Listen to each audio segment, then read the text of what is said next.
welcome to Australia, welcome to Video Hits, Mr. Tim Burton. The crowd goes wild. Hello. This is really grouse. I love you. Is that awkward and weird? Sorry. I don't know how Helen and my wife would feel about that. I love her too. You see, this is why I love you. Way back, mid-80s, we got Pee Wee Herman's Big Adventure out, and there was a scene in that film with Large Marge, and they're in the truck, and she's saying, and then we pulled the twisted body out of the wreck, and it looked like this. We rewound. Thank you. We rewound that VHS back so many times that we completely ruined the video before we returned it to the video shop. That's where I discovered you. Yeah, the days of, and you probably didn't rewind. You get the 50-cent rewind charge on that. Yes, exactly, exactly. 50 cents. Yes, it was a little bit 80s. steep back in the 80s. So I thank you for existing. That's where your world opened up to me and many others. Since then, of course, every good film that comes out happens to be made by you. We've got Beetlejuice, we've got some Batmans, Edward Scissorhands, Corpse Bride, Sleepy Hollow, the lovely Ed Wood, Charlie and the Chocolate Factory, a million others, and of course most recently, the wonderful Alice in Wonderland. How many films have you actually made? Have you counted? I don't know, it's about, I don't know. I don't watch them after I make them, and so I haven't really counted. I don't have like a big chart on the wall that shows every movie. It's probably about 16 or so. I don't know. Do you know? I have no idea. No, I should 16 have or Googled 17. that I before. don't know. I should have done my research on myself before I came here. I guess you've made lots of little films as well as the big blockbusters as well, so it's probably close to 1,000. Wow. Yeah. More prolific than I realized. Your latest film, Alice, it's just perfect. I was a little scared going because I'm an Alice fan, and I didn't want it to not be right, and it was just exactly what, you know, I think all Alice fans wanted it to be. It was a bit scary, a bit dark, but gorgeous, and 3D as well. Yeah, it was fun. Must have been a blast to make. Yeah, it was. I don't know if that was one of the elements that actually made me want to do it, was the 3D element. Just because of that material, it just seemed right to mix those kind of mediums together. So it can actually be in your face.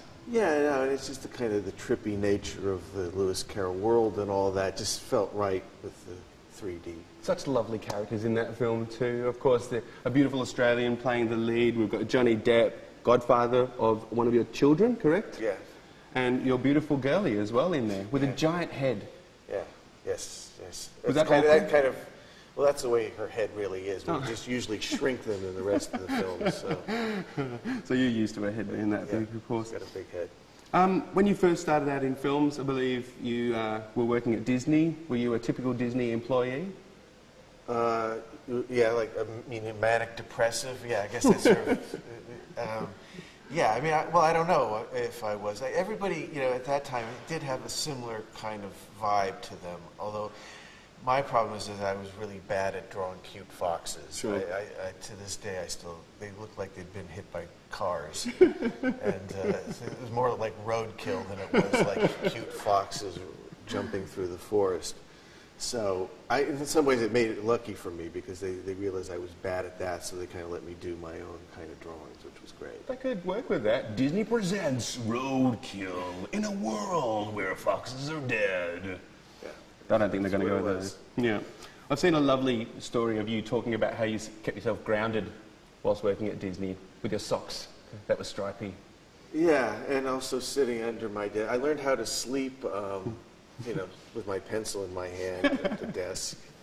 And otherwise, I could either be found sleeping at my desk or sleeping in the closet or underneath the desk. So I had my places where I was not doing what I should be doing. If you sleep just on your fist like this, when you actually fall asleep, you'll fall off and wake yourself up. I learned that at uni.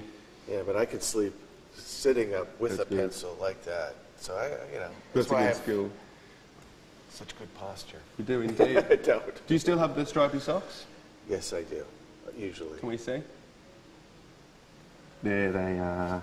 Much more stylish than usual. I have cleaned them since I first put them on 20 years ago. Good. You seem to have a fascination with stripy things. It seems to be like a theme running through your films. Well, it was a strange phenomenon because once I started wearing them, it just made me feel I don't know if they're like moon boots or, where you kept you feel like you were on the planet. They somewhat grounded me in a way which is hard to describe. I felt more connected to walking on the planet and being connected to Earth than wearing other types of socks. Is this where the stripy clothed theme came from that we see in lots of your movies? Perhaps, I don't know. It's just something that made me feel very good and made me feel, I don't know, very, like I said, more grounded in a certain way. So I can't quite describe why, I just know that it makes me feel a certain way. Makes me feel a certain way too. There's lots of themes that come through in your films that make me feel a certain way. There's death, there's stitched together sort of things, there's a lot of, they're taboo kind of subjects, which is, I think, one of the reasons why you're such an important figure in filmmaking, because a lot of the world, I notice, has lost the art of fairy tale telling.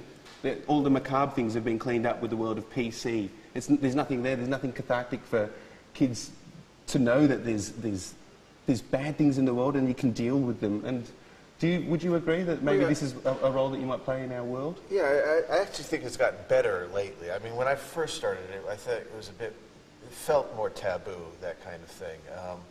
But as you said, fairy tales and folk tales have been around long before film, and they've served that purpose of, for not only children, but anybody kind of exploring things that are darker, things that you can't quite understand. And, so fairy tales and folk tales have, served that purpose for forever. And, film is the same kind of thing. You can, it's the same kind of thing, exploring those things. And I do feel it's gotten a bit easier, but people still resist that. You work with the studios, they still kind of are a bit freaked out by those kinds of things, which is strange because that's what, folk, fairy tales, and films are all about. We need them.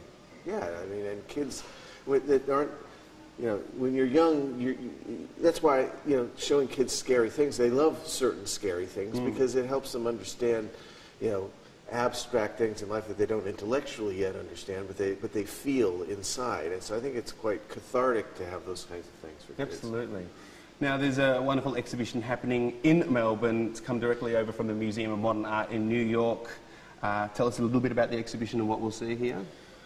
Well, it is it's not something that I sort of, they came to me and said that they wanted to do it, which was, I found really quite strange because, the idea of stuff that I've done and, little bits of paper or napkins or things that were never really meant to be seen up on walls was a strange, because I didn't grow up in a kind of a museum culture.